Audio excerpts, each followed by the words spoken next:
Ryan here. We're going to talk about last night's poker sesh. I'm on my way into work now. It's a little after midnight. And I was just thinking about how my night kind of ended. I didn't really make much money, but here's the story.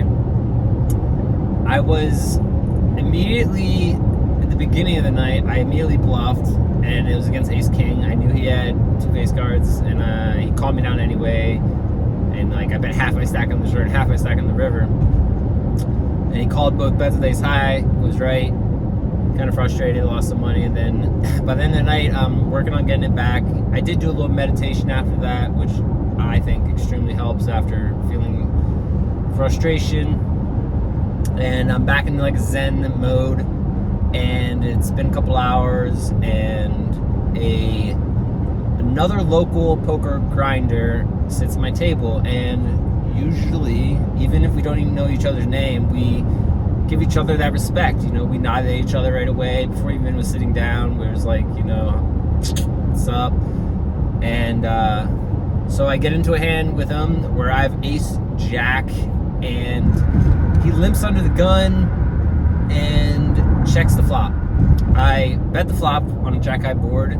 He checks the turn. I bet again, more significantly sized, and he goes all in for like 100. And it was like totally mathed out for me to be calling. Like there was another player calling my bets in the hand too. Like there was so much value for me to be calling with top pair, top kicker.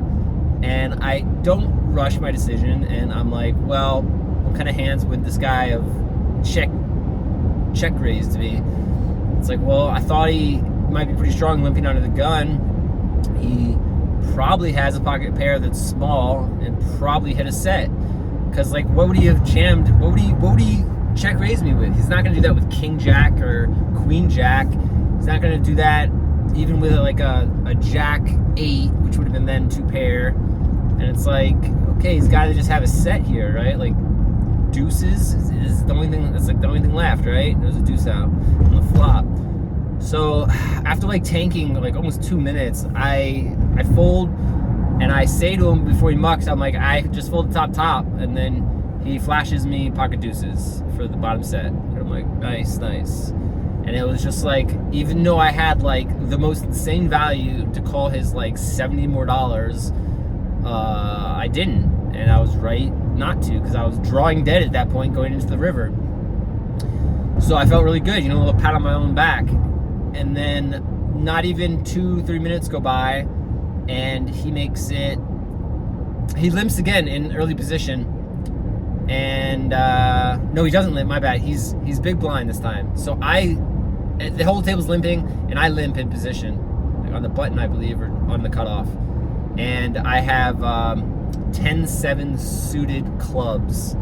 So he makes it 20, and all the limpers call, so there's already like $100 in the pot by the time it's back to me. So I have to call here, right? I have 10-7 suited. But in my mind, I already know, like, this guy making it 20, he's a grinder. I know he's not raising much pre-flop. So this is a big hand for him. I know it is. I'm not sure what exactly yet, but I'm thinking, like, jacks are better. And because he made it 20 and everyone called, I'm calling my $17 more, right? There's no reason I'm not. But in my head, I know that one pair is no good. Like, I need a flop trips, I need a flop two pair, I need a flop open-ended or a flush draw. There's the only way I'm going to continue on the hand after seeing a flop.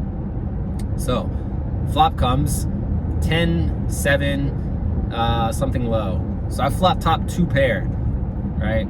So he bets $75, basically half a stack.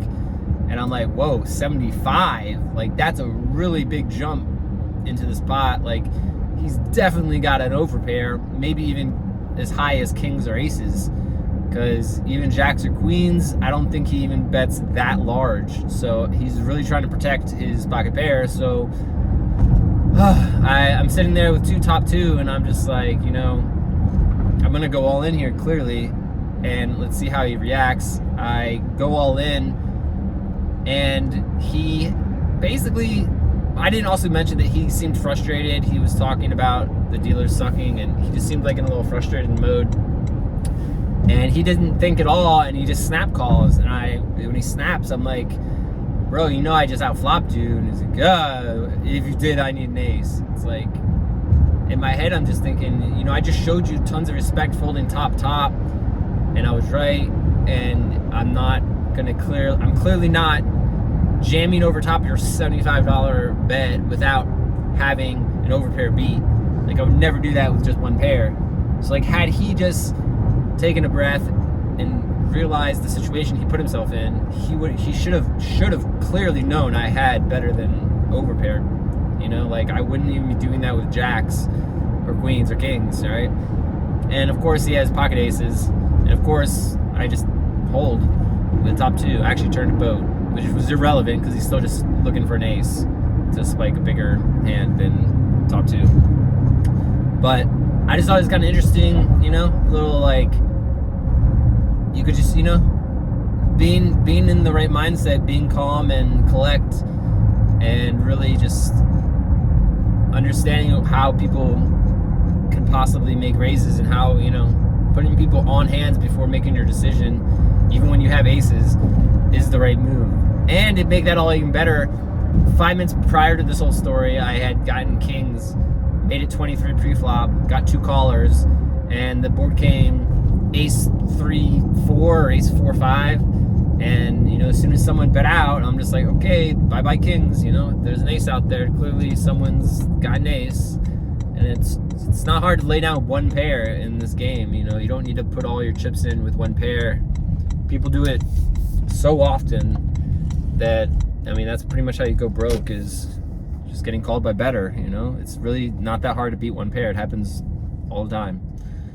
So yeah, felt pretty good, you know, just the way the whole night unraveled at the end there, how I just kind of outplayed this guy does play for a living, and he's like 50, you know, so he's probably played a long time. But I guess the moral of the story is keep your emotions in check, you know. I think if he had not been frustrated at the end of the night, he might have been able to just lay down and realize, you know, he was crushed. The aces are no good when I raise them, especially after I just told him I folded, you know, the top to him, and that would be the only thing he's beating is top, right? If I'm jamming. And I literally just laid down top, so he had no reason to think I had top there.